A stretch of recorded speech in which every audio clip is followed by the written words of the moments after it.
look like child's play.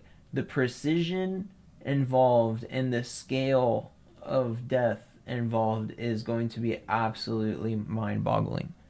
People cannot even imagine it.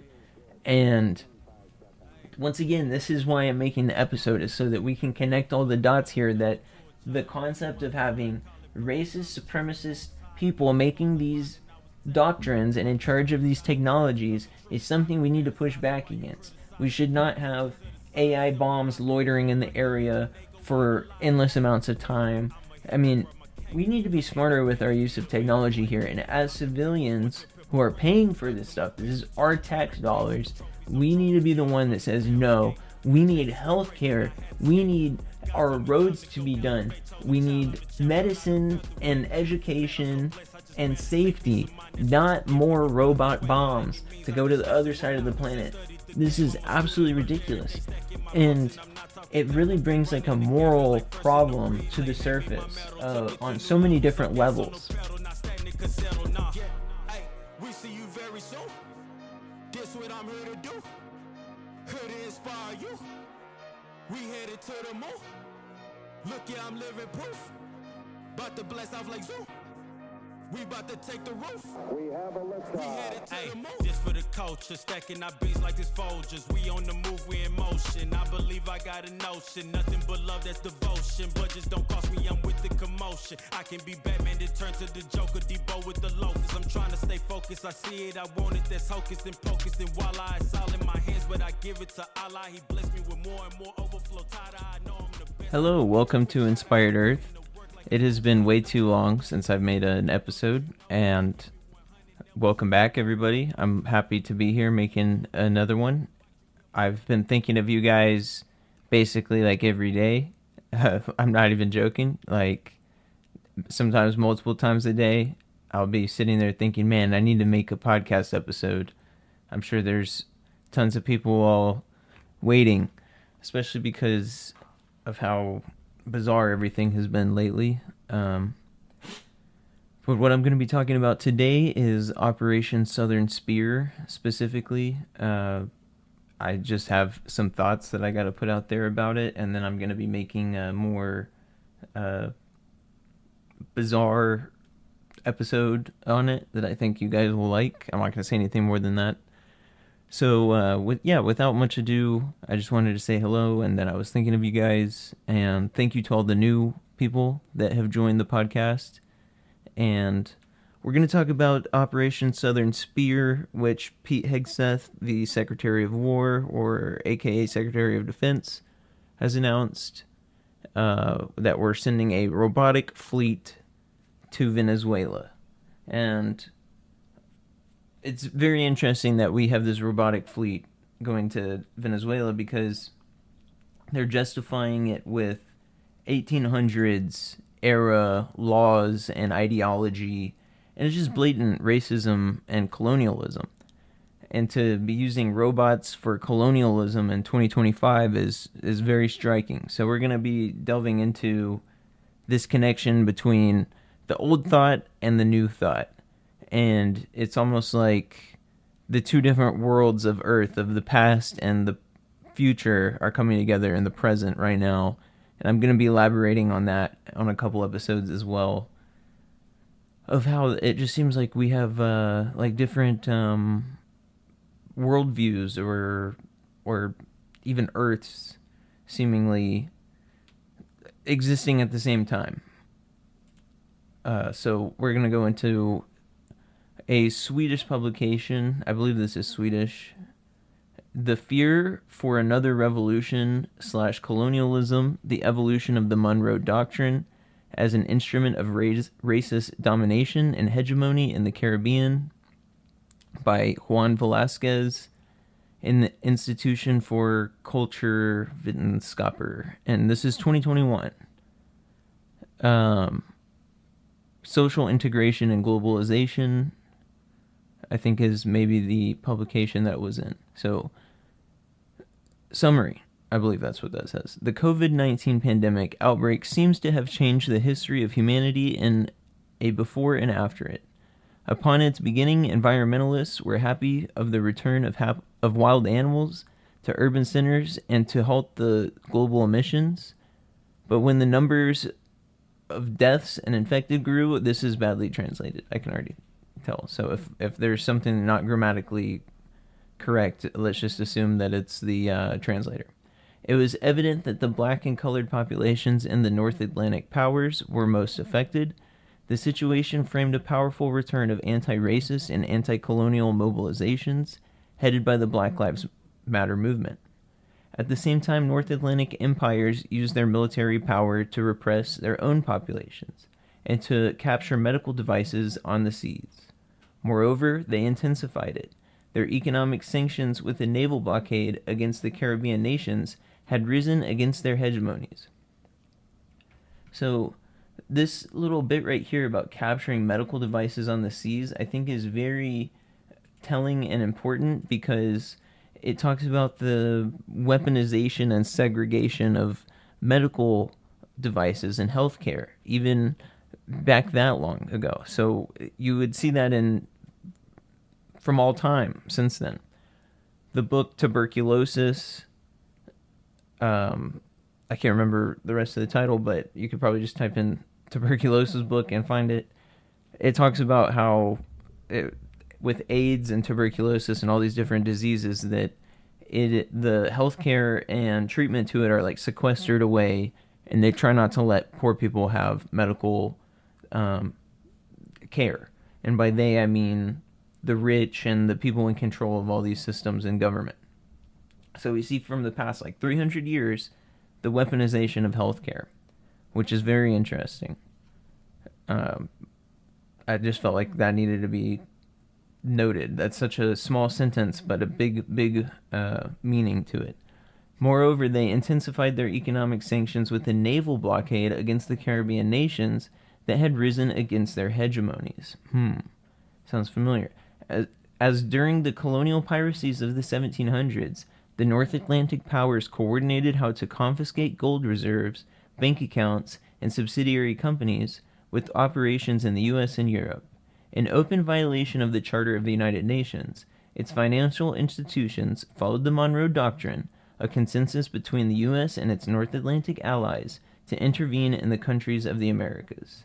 This time, the doctrine was used to cut off access to the credit to Venezuela and Cuba for the acquisition of medicines and hospital equipment. So again, we see this repeated pattern of the weaponization of healthcare and not allowing technologies and treatments to get to poor people or to targeted nations who dare to go against the empire, such as Europe or the United States, or the empire was traditionally white institutions. So this goes back to racist ideology, all of this healthcare stuff, which is pretty wild. Not a lot of people are connecting this, but just as the article begins with, people are now starting to connect this.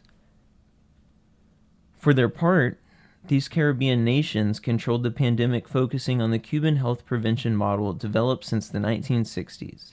Cuba went even further and lent its medical personnel to some 60 countries in the global south and in Europe. Fits 2020 is their citing.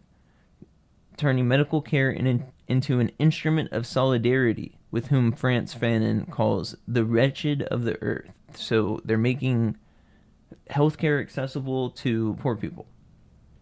But as if very little had changed in 200 years of history, the response from the liberal regimes to Cuba and Venezuela in Europe and the Americas continued to be indifference, harassment, and racism. This chapter addresses the rise and fall of the Monroe Doctrine as an instrument of the North Atlantic colonial dominance, as will be exemplified below.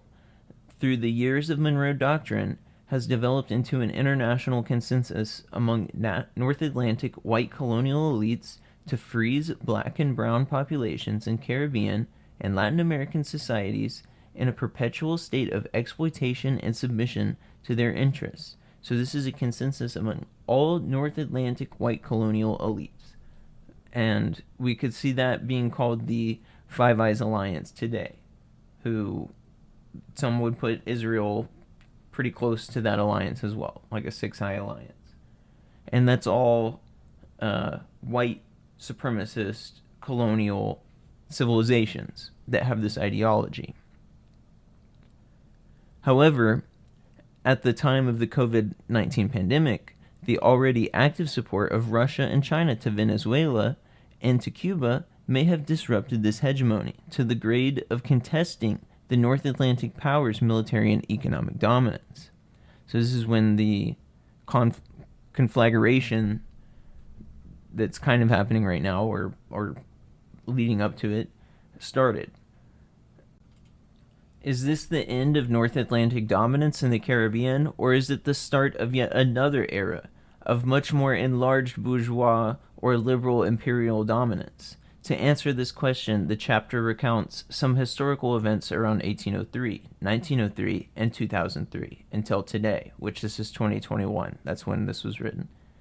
To stress the domination of North Atlantic racism to ensure the hegemony of the Euro-American civilization project, in the next section, the text combines these temporalities around the relationship between the domination from Foucault and the hegemony from Gramsci to show how racism serves to perpetuate its coloniality around the fear of turning into another Haiti, Cuba, or Venezuela.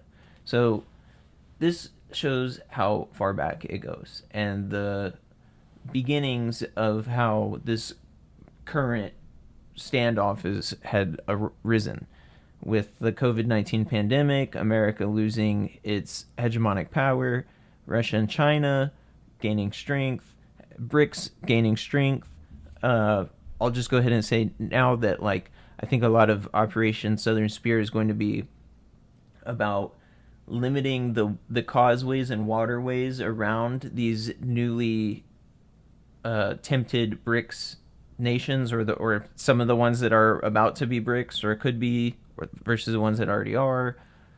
They're basically just trying to, like, isolate these nations economically using these robot speedboats. So this is from 2019. Monroeism is the other side of Jim Crow, the side of facing the South. So Jim Crow in the North, and this Monroeism is like the Jim Crow of the South. This forum of Sao Paulo of Washington, D.C. marks a significant step forward in building North-South solidarity on behalf of economic and social justice throughout the hemisphere and respect for the sovereign equality of nations. The forum comes on the heels of the defense of Venezuelan embassy by the Embassy Protection Collective. It takes place amid growing nationwide direct action by the Never Again Is Now movement and allies to shut down the concentration camps and restore dignified treatment of Central American refugees.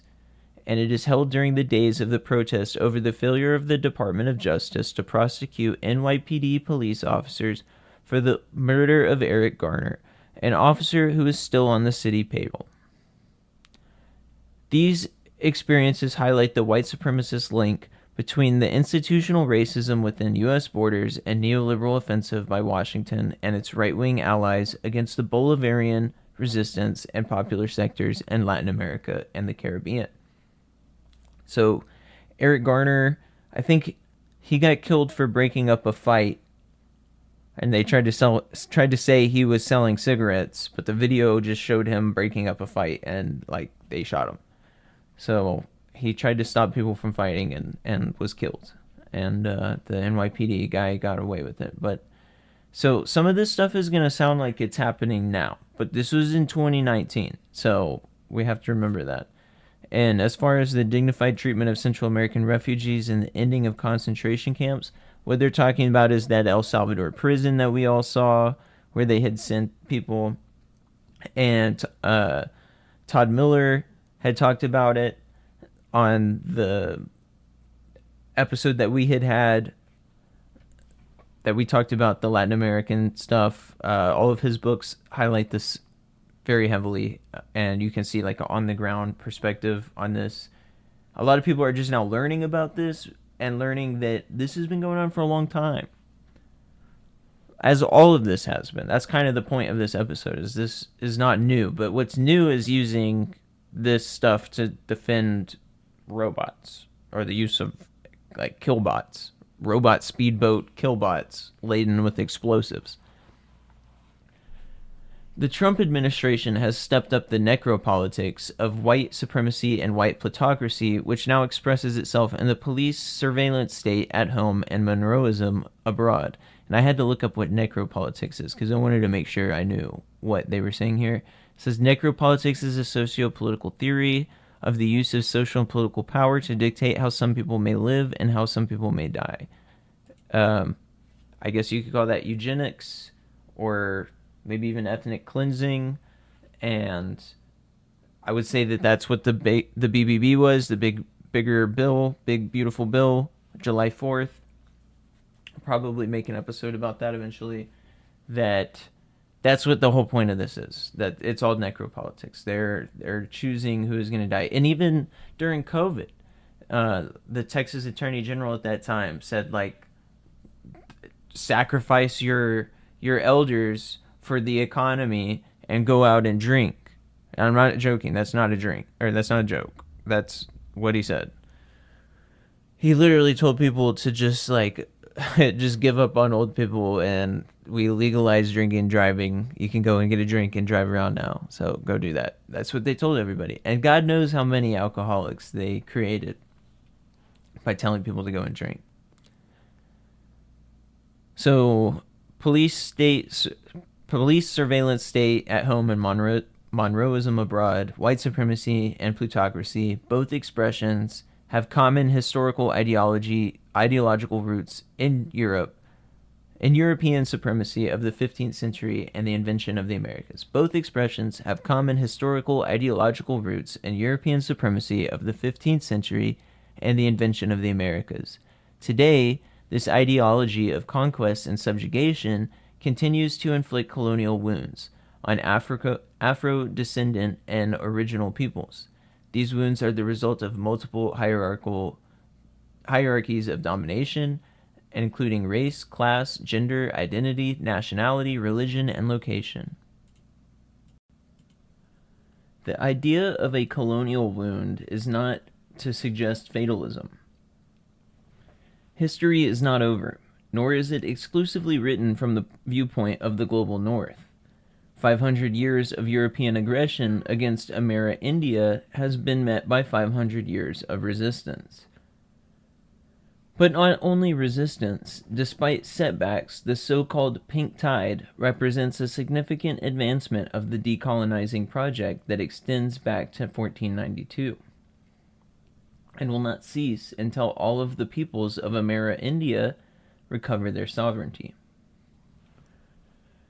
Today we come together north and south to affirm our co-responsibility for building a new world, one in which many worlds can fit in, to use a Zapatista expression. Tonight I would like to examine 3 fronts in this project of transformation, of which the Embassy Protection Collective, the protests against the concentration camps, and the outrage over police terror are emblematic. I suspect something has changed in us in a very positive way as a result of 37 days of resistance by the Embassy Protection Collective and their supporters.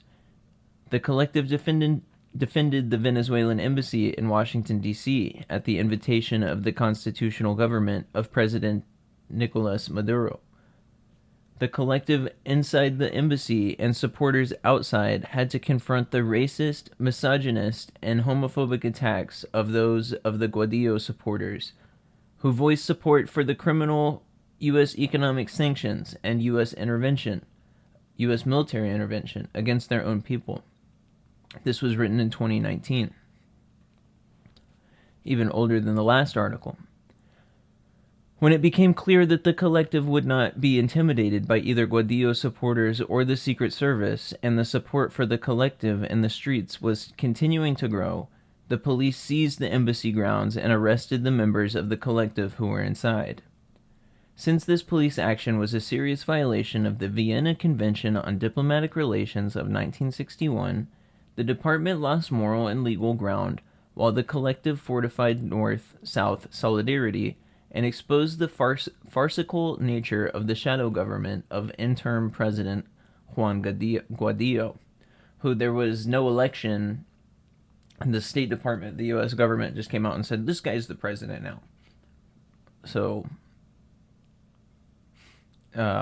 they said that the election was fake, and then there was other times that there wasn't even an election, and they would try to put people in charge.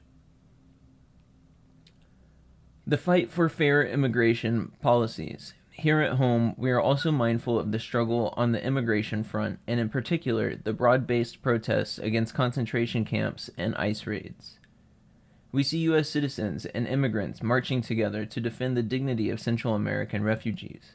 Not only have thousands of activists across the U.S. blocked entrance to the camps, in some towns, neighborhoods are coming out to stop ICE agents from seizing members of their community. This is often spontaneous resistance extends the concept of sanctuary, which is institutional to the practice of collective responsibility. So it's not just a legislative concept of providing sanctuary, they're actually making it a collective responsibility to make sure that these people are safe. Racism at home and Neomonroeism abroad. With regard to police terror inflicted on people of color, there's widespread protests aimed at ending the impunity of police who commit murder, as well as the systematic practice of racial profiling. Wasn't this before Black Lives Matter? This is kind of crazy. I mean, it was right before it, so. These protests are part of a larger nationwide movement aimed at reforming a racist justice system and dismantling the increasingly repressive and militarized police/surveillance state. In response to all three of these assaults on human and civil rights, the Monroeist offensive in Latin America, the persecution of refugees, and the police state, there's a convergence of progressive forces which share certain core values in opposing what Martin Luther King Jr. called the three evils of militarism, poverty, and racism. The alternative to necropolitics, as the Argentine-Mexican philosopher Enrique Dussel points out, is to defend the growth of human life and community and in harmony with the biosphere. That's excellent. I love that. The Zapatista National Liberation Army expressed well the spirit of today's North-South solidarity in their June 2005 Sixth Declaration from the forest of La Condona. The EZLN at the time was reflecting on more than a decade of struggle and international solidarity since the indigenous uprisings of 1994 in Chiapas. The first thing we see is that our hearts are not the same as before when we began our struggle. It is bigger now because we have touched the hearts of many good people, and we also see our heart has been hurt, or we can say more wounded. And it is not that it is wounded on account of trickery perpetrated on us by bad governments, but that when we touch the hearts of others, then we are also touching their pains. It is as though we see ourselves in a mirror. Today, our hearts, too, are not the same. In this moment of danger, we too can see ourselves as if in a mirror, and in this mirror, we can identify a colonial wound caused by the same historic maladies. I see this so clearly. Such a good line right there. From the time of the conquest of the Amerindia and the transatlantic slave trade up to contemporary Monroeism and the new Jim Crow, some currents in European and U.S. political philosophy have justified the subjugation of non-European peoples. As early as 1550, a debate took place before the Royal Council of Valladolid over the humanity of the Indians, and whether Spain was justified in waging war against them. For modern European political philosophy, the rights of man were generally not intended for Africans, indigenous people, women, or those without property. A lot of people forget you could be white back then, but you also had to own property, which is interesting. And we're starting to get through this article here, so hang on with me before we get to the robots. We've got to get the old before we can get to the new. Monroeism and the new Jim Crow, two sides of the same coin. We can still perceive the legacy of European supremacy in case anyone has forgotten. In U.S. exceptionalism, this exceptionalism claims noble ends, but it is a real face manifested in a racist criminal justice system and Washington's drive to recolonize Latin America and in the ongoing atrocity of concentration camps on U.S. soil. Again, this was not written in 2025, this was 6 years ago. Let's be clear, Monroeism is the other side of Jim Crow, the side facing south. The year 1989 revealed deep cracks in the historic claims of European and later U.S. world supremacy. Political theorist Francis Fukuyama suggested that with the fall of the Soviet Union, 1989 to 1991, the end of history was upon us. He did not mean the world was literally about to end, but that politics and economics had arrived at a definite triumph of capitalism over socialism. But his pronouncement was premature. During that same year, there was an uprising by the Bravo Pueblo of Venezuela, the Caracazo,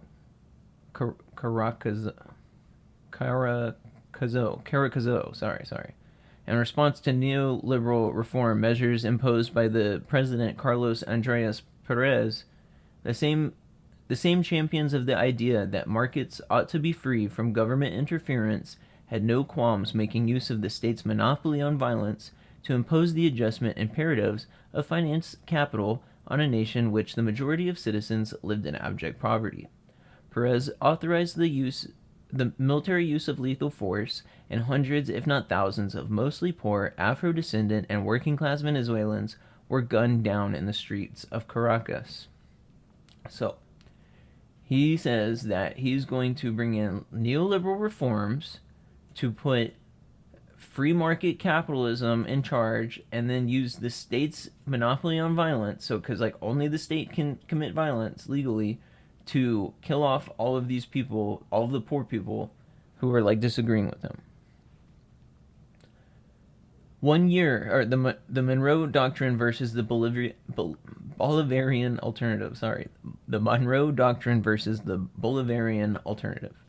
1 year after the Caracazo, the first meeting of the Forum of Sao Paulo in 1990 was held in Brazil to discuss ways to reverse the neoliberal tide that had exacerbated economic inequality, privatized public services, eroded labor rights, compromised national sovereignty, and imposed austerity in the name of the ever-elusive future prosperity. Sounds like what's going on now as well. 10 years later, in December of 1998, Hugo Chavez would be elected president of Venezuela on a popular platform which offered an alternative to the neoliberal model, the Bolivarian alternative. Over the past 2 decades, one of the principal targets of Monroeism has been Venezuela, not only on account of its oil reserves and other natural resources, but also because since the election of Chavez in December 1998, this Bolivarian republic has defied Washington agenda. This defiance involved forging a path forward towards regional independence and integration, a path that ushered in the pink tide of progressive governments and social movements which lifted millions out of poverty, reclaimed national sovereignty over natural resources, and revalorized the cultures of original and Afro-descendant peoples. In the face of a U.S.-NATO alliance bent on world domination, the Bolivarian alternative has welcomed the emergence of a multipolar world. As a result, in direct collision with Monroeism, the Bolivarian Revolution has led to an expansion of commerce between Latin America and China, Russia, and other trading partners. So this is going back to the BRICS thing that I was talking about. All of these different, quote-unquote, South nations, or we used to call them third world nations, all the global South, that's what we're calling it now, are all uniting, and they, for the first time in history, BRICS and the global South and the third world countries have more people and more money and more infrastructure, more trade than America or the West or Europe. And we're far behind at this point.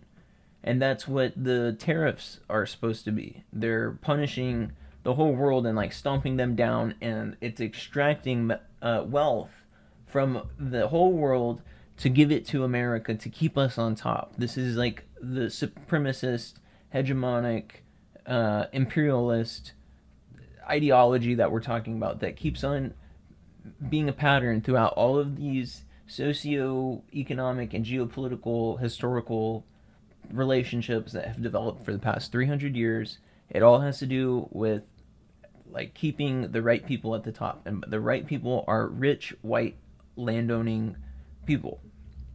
They're the ones that maintain all the secrets. They're the ones with the monopoly of power on the violence. So that's what this is talking about, and why we're going to be using robots to try to stomp out all of these nations trying to be independent, trying to assert their independence right here. So, where was I? In the eyes of the U.S. policymakers from both major political parties, keyword both major political parties, the unpardonable offense of Cuba, Nicaragua, Bolivia, and Venezuela has been to assert their independence, diversify their trading partnerships, and chart post-neoliberal and post-colonial alternatives to the Washington Consensus. How dare they be independent and sovereign and want the money from their gold mines to go to their people? That money for the oil and gold should come to Washington, D.C., and the rich bureaucrats and aristocrats. That's how it should be. That's the natural order of things, of course. Anything else is like a zebra eating a lion. Brown people can't get rich. That's just crazy. Like, that's what they actually believe. That's what this is going to. So, that's very enlightening and gives a lot of perspective and context for the current events. So we're almost done here. Let's finish up. But this, at the end, it starts to get really important. So, Monroeism inflicts a colonial wound in the South, and the new Jim Crow keeps open analogous wounds in the North. But the two faces of the coloniality of power, to use Annabelle Quijano's term, are manifest in Trump's zero-tolerance immigration policy, a policy for which Obama's mass deportation machine paved the way. The Central American refugee is a victim of both Monroeism and white nationalism. Context is critical here. The Obama administration created the conditions driving refugee flows out of Honduras by backing the coup against democratically elected President Manuel Zelaya in June 2009, which led to a repressive regime, the imposition of neoliberal experiments, and a rapid deterioration in public security. But that's not all. The Trump administration and the Organization of American States, OAS, dealt a fresh blow to pro-democracy forces in Honduras by backing a stolen election in 2017. It is these historic blows to democracy that have led to the current Honduran migration north. This is when the migrant caravans were coming up. Remember, we had like a 10,000 person caravan coming up, and nobody asked, where does a group of 10,000 people all get together from? How do we have like a mass that big all coming at once?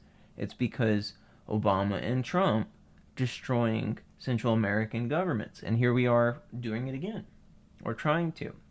Sometimes we succeed, sometimes we fail. Even when we succeed in toppling the government, we fail in our long-term objectives of, well, I guess depends on what objective you want to believe. If you want to believe that we're helping them, then we fail. But if you believe what this is saying, and that our true goal, despite all the propaganda, is to destabilize these nations so that they can't compete and can't integrate. And that's the main purpose. So in that sense, we do succeed when we topple things. Even if we fail and make things unstable, that's still a success for us. So what is success and what is failure it gets really blurry with this sort of stuff. And you have to have the context. Otherwise, it gets really confusing. It is these historic blows to democracy have led to the current Honduran migration north. Those Honduran and Central American migrants who survived the trek through North Mexico to seek asylum in the U.S. now face the dehumanizing ordeal of concentration camps, family separation, or deportation. Some have already died as a result of their internment. Which, it's crazy. Again, this is 6 years old. U.S. necropolitics at home and abroad. Grassroots resistance to the necropolitics that has characterized U.S. domestic and foreign policy is growing. The unavoidable faces of the victims of the prevailing system, both at home and abroad, are increasingly becoming the bad conscience of an exhausted liberalism. What centrist Democrats cannot fathom is that there is no way out of this wasteland created by neoliberal capitalism. Short of transforming the prevailing economic system, and this means pushing back against the increasingly coercive mechanisms of social control. The rehabilitation of Monroeism and the new Jim Crow have been the result of a deliberate U.S. bipartisan projects. For example, thanks to bipartisan consensus, the war on drugs has led to massive incarceration. The endless war on terror continues to provide political cover for the militarization of policing and universal domestic surveillance. Yet the FBI acknowledges that the main source of domestic terrorism comes from the ranks of white supremacists, which this was written before we scrubbed all of that data. The DHS and DOJ and all of them, under the current administration of the Cheeto man, has completely deleted all of these statistics to try to hide them. So we also recall that it is President Barack Obama's rehabilitation of Monroeism that began the U.S. offensive against progressive governments, political parties, and social movements in Latin America. Trump is merely taking off the mask of bedrock U.S. institutional racism and militarism that has been festering long before he was elected. Trump is no lone villain. He reflects the entrenched interests of the corporate state, which, with all of the Epstein files and emails coming out right now, Trump is no lone villain is very important to realize. That he's just a spokesperson for a whole web of villains that are behind the scenes of all of our major institutions and have been for a long time. Even before the Nazis came around, this sort of stuff was going on. But since 1945 and the 50s and integrating all of the Nazis with Operation Paperclip, this stuff is on hyperdrive and trying to defeat the Soviets. That anything that's considered the socialist boogeyman or whatever, even if it's just people trying to be independent, they will use all of these atrocities and heinous tactics to destroy them, including withholding their health care and medicine, which we're watching that with Israel and Gaza as well. That Israel says they have to hold back medicine from starving people to protect themselves, allegedly, and it's the same thing here. That I would like to say as well, before we finish talking about the Monroe Doctrine, because we're on the last paragraph, that still to this day, people will come out in defense of the Monroe Doctrine saying, that is America trying to defend themselves. By trying to draw a line in the sand on all of these nations around us so that Europe can't come in and try to steal our land and resources again, or that's what it was in the past, was Europe, and now they're saying China or Russia, and it's such garbage. This is not protective, this is not defensive, this is aggressive, it's imperialism. It's blatant. Venezuela's not sending robot fleets to us, we're sending them to them. So, it's very obvious. Let's read this last paragraph here. What the corporate parties generally omit from their analysis of domestic and foreign policy is the common historical ideological roots of Neomonroeism and the new Jim Crow, both of which are, in some sense, two sides of the same coin. While no doubt the impact of these twin maladies on their victims is conditioned by local factors, both inflict colonial wounds. By decolonizing our way of comprehending history, we are more likely to overcome the present dangers and in North-South solidarity advance towards building a world in which many worlds fit. And I think that's an excellent ending and something that we should be emphasizing. That's kind of the point of this episode as well. And that the North and South need to form solidarity and work together towards a world in which many worlds can fit. And what does that mean? That means all of these different cultures and nations can all exist on Earth together. But we're going to have to work together to deal with our environmental situation. I'm sure that you guys had seen a little bit about the AMOC or like the environment, yada yada. I know in America right now, some people have more pressing matters, or it feels like you have more pressing matters. You know, like if you have SNAP benefits that are not coming in, and you can't feed your family, it's hard to think about the ocean, right? But it's still really important, and the ocean still ultimately affects your family, even if it's hard to think about it. And Iceland had just said that the North Atlantic Current collapsing is a national security threat, and their government is actually looking at that. I'll probably make an episode about that sometime, but we can't deal with the ocean. Iceland, a tiny little nation, is one of the only nations on Earth that's talking about the AMOC collapse. They can't deal with it themselves. And they're on the north. So we're going to need people on north and south all working together to try to fix our air, atmosphere, and land, our water cycle, our carbon cycle, our nitrogen cycle, biodiversity collapse. All of these sorts of things need to be dealt with as a global community rather than just one nation.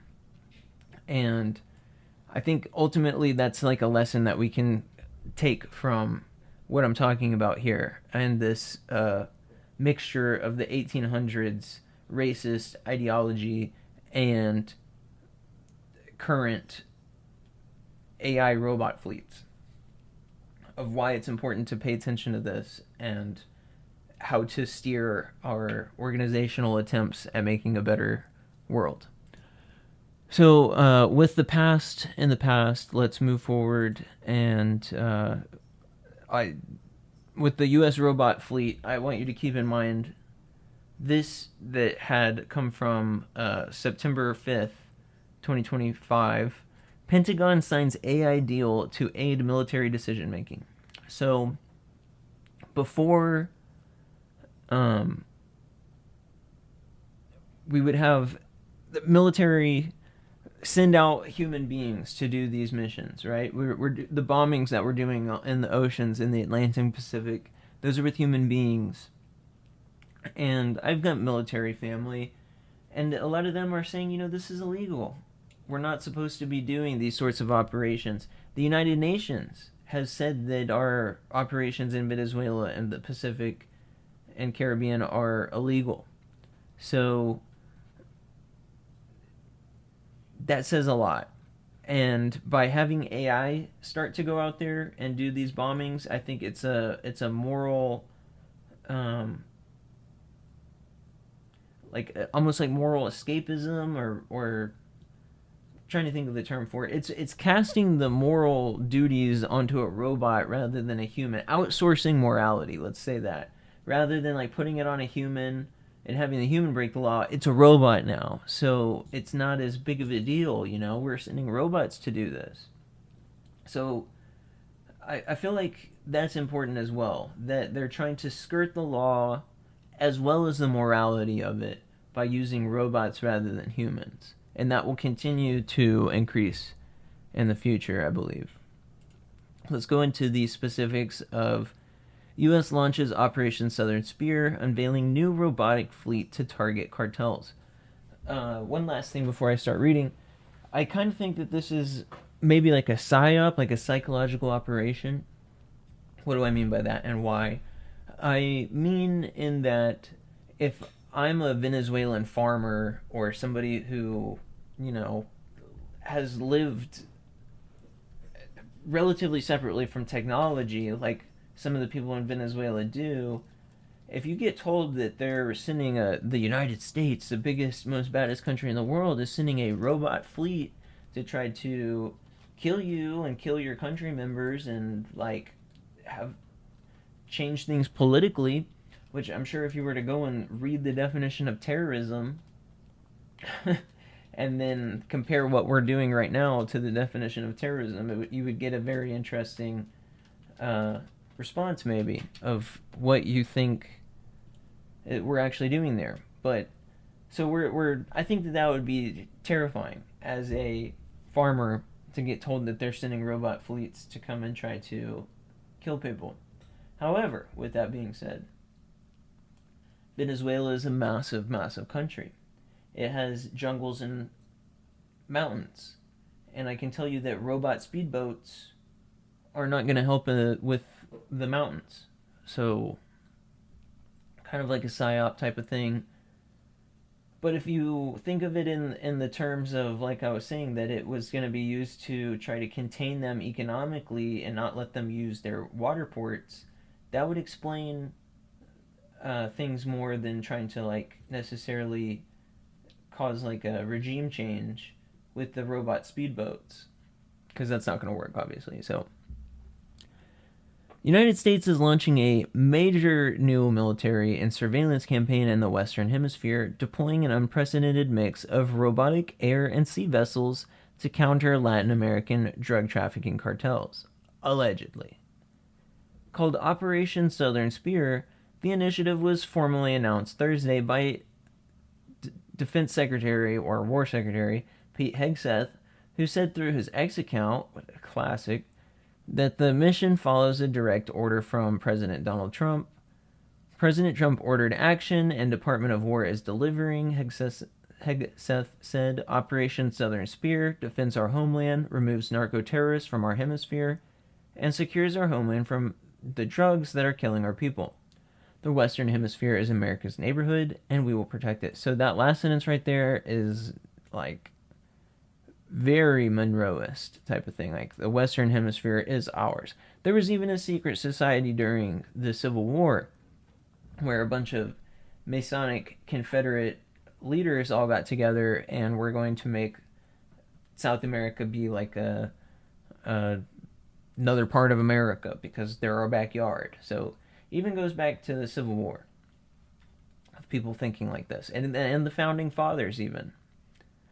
The campaign will be led by Joint Task Force Southern Spear in coordination with U.S. Southern Command and U.S. Naval Forces Southern Command, U.S. 4th Fleet, headquartered at Naval Station Mayport in Florida.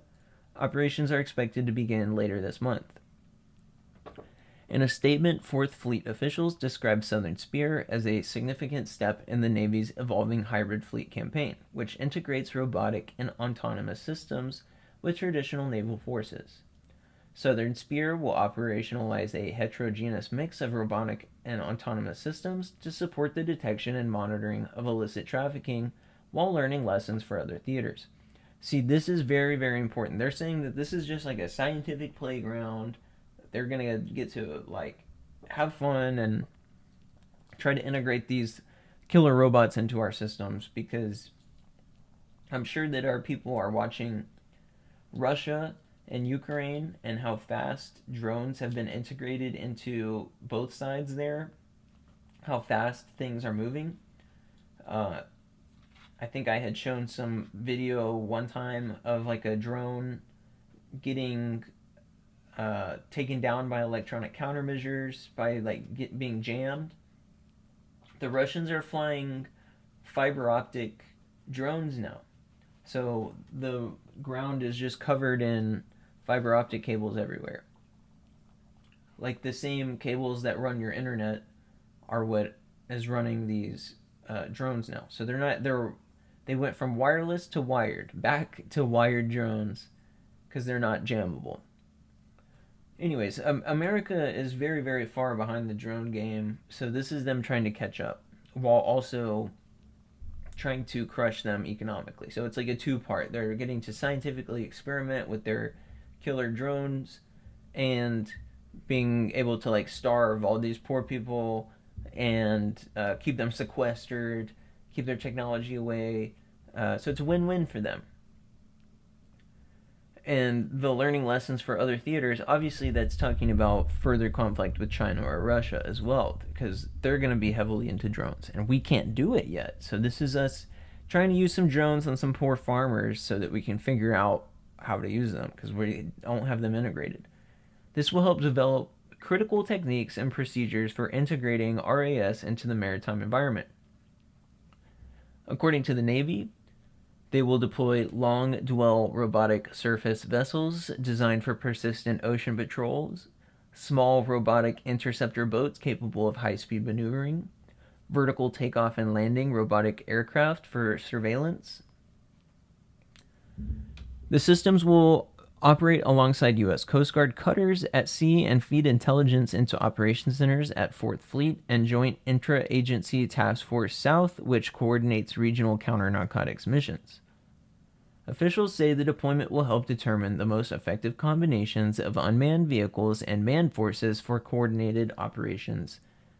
Data that will shape Navy doctrine under Project 33. So they're making a whole new doctrine. We talked about the Monroe Doctrine, and this is Navy Doctrine Project 33. And a doctrine is just a strategy of how to use your assets or technology, and how, in what way. Just because you have some stuff, like, how are you going to use it? You have to figure out that. The services initiative to accelerate robotic integration into fleet missions.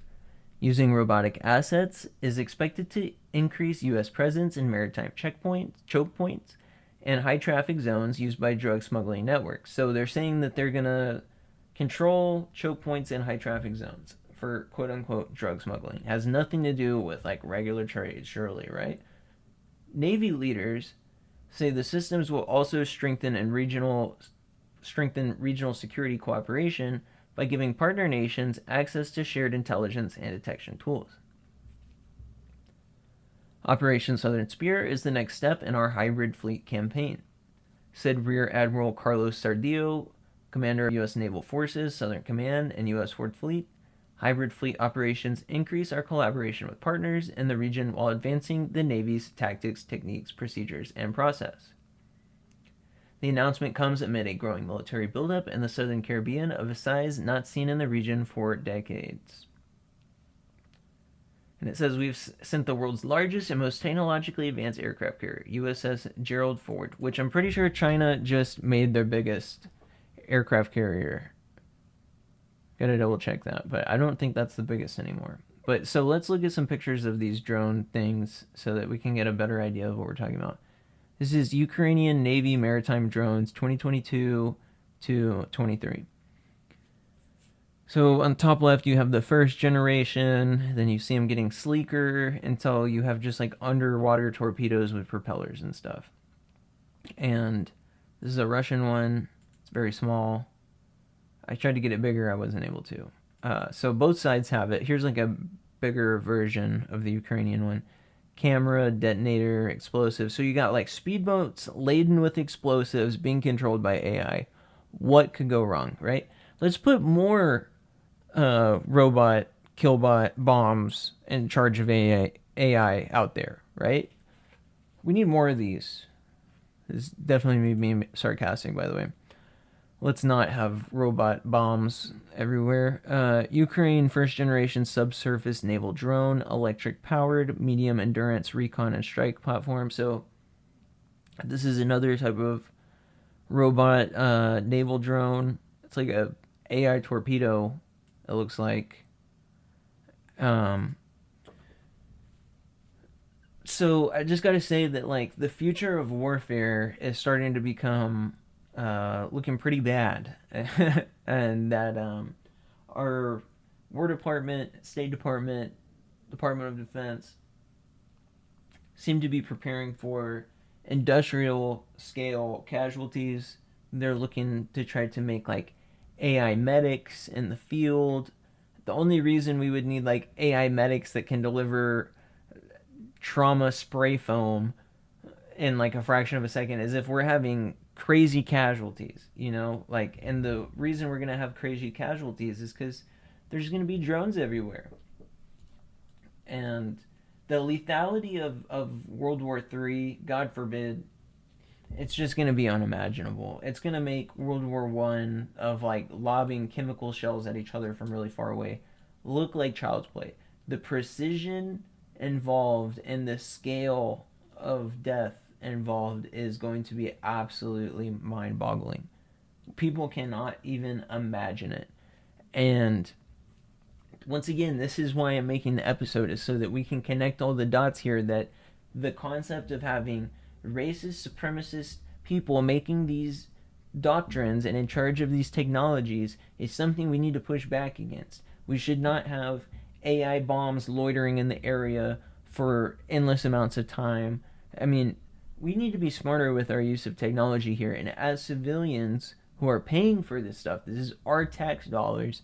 We need to be the one that says no. We need health care. We need our roads to be done. We need medicine and education and safety, not more robot bombs to go to the other side of the planet.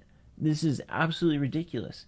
And it really brings like a moral problem to the surface on so many different levels that we need to address as a species, but also as a nation. And I'll talk about this real quick. That advantages of Aerosonde VTOL UAS for naval operations. So I wanted to give people, I'm not going to read this, but I wanted to give people an idea of what the robot vertical takeoff surveillance craft could look like. And it says that this is for the Navy, so probably something like this. But this whole thing is a market. All these defense contractors, like right now, yesterday I think, there was a big defense contractor market where all these people came together and they're selling all these different robot killbots. And they have these giant symposiums, like a supermarket of genocidal robot killbots. They do them in El Paso in Texas. Todd Miller's talked about this before as well. It's horrifying. You shouldn't be able to go to some symposium of death and destruction powered by AI. It's absolutely insane. But that's what's going on. This is a business opportunity for these people. Massive, massive business opportunity. And I wanted to show one last thing before we head out. Shield AI reveals VTOL autonomous fighter jet dubbed XBAT. So this is what the future of some of the VTOL robot fighters will be. I guarantee you that because of the lethality that I'm talking about here, that people, that America, that basically everybody will start turning to drones more and more and more to try to stem the losses, because it's going to be absolutely astounding. I just can't even put it into words. But the Star Wars drone or droid wars and clone wars may be a lot closer than what people are expecting. So I just wanted to give people some food for thought of how 1800s ideologies are being used to justify our robot bomb speedcraft today, and that it's not hopeless, that we can, like it said, but there was 500 years of resistance in the 500 years that they've been trying to do this shit. So like, we can stop them. We just have to organize and put our foot down, and we are doing that. But this is our time, and I'll go into it some more in other episodes. But there's two paths for Earth. There's like industrial destruction and like spiritual life. I mean, I don't know how to put it in a different way, but like, I'll talk about it more another time. But we're really at an inflection point, or like where we have to make an ultimatum, we have to make a decision. We're at a split in the road. We have to decide where we're going to go as a species. So I hope this will give you guys some inspiration and clarity as to where we're at and where we need to go and how to protect our future from stuff like this. And for me, I don't want America to be isolationist, whether or not it's at the top of the empire or the pyramid, at the top of the pyramid scheme or the bottom of the pyramid scheme. I don't agree with the pyramid scheme in general. We should not have a Ponzi pyramid scheme as the Earth government. So we need everybody in solidarity, all nations of the Earth, all colors of people working together to try to make the Earth better. And we've never been closer to that than where we are. I know with all of this stuff that I just read, it doesn't feel like that. But that's why they're doing this, is because all of these underdog countries are all coming together now. And there's a chance for a new world. It's not even a chance. There's a new world already here that they're trying to contain with the tariffs and the robot fleet. This is an act of desperation. And I see it as that. We all need to see it as that. And it's the death throes, I would say, of the empire. We're in the last days of the empire, and good riddance to the past 500 years of hegemony and racism. We will leave that in the past, and we'll have a new future of Earth, of all of us together. And we're going to do it. We're closer than ever, like I said. So I'll be making some more stuff, and welcome back, guys. Definitely keep on sticking around and be looking forward to some more stuff, probably next week. So, adios.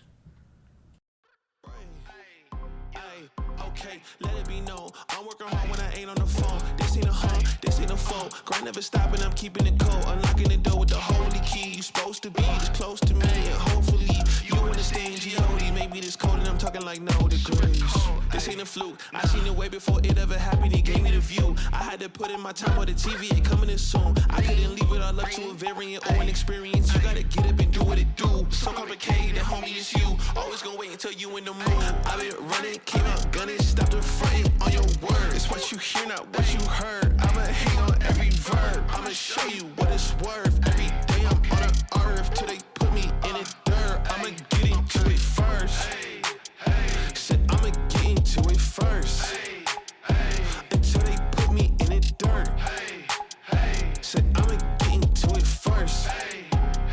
Said I'ma get into it. I can't break, that's the thing about me. I won't put these goals on freeze. I can't break, that's the thing about me. I won't put these goals on freeze. You cannot stop me, I mean this spinach and broccoli. Termination like I'm Rocky, lift the heavy, no spot please. Body back a beating and I get away scotch-free. And I'ma take control, unbreakable. I sense the face, the shakes is cold, the grace is more. Plus it's really the motivation, so it's thank you so. Put that's on my neck, hard work on my brain. The easy road taking the left, it's on my chest. No time for regrets, faith in the Jimmy like Steph. Shooting is wet like clay, the party ain't maybe this way. I'm taking all of this left to the bank. I'ma deposit and see what it make. Shoot it, so it's reap. I paid a meter, I came in with Peter like Peter on water. I'm stepping in deeper, they know that I'm coming like follow the leader. I'm taking a chance today. Standing inside of the kitchen, I turn on the heater. I'm here to turn on my brothers and sisters and cousins and mothers until my believers get into it first. Said I'ma get into it first. Until they put me in the dirt. Said I'ma get into it first.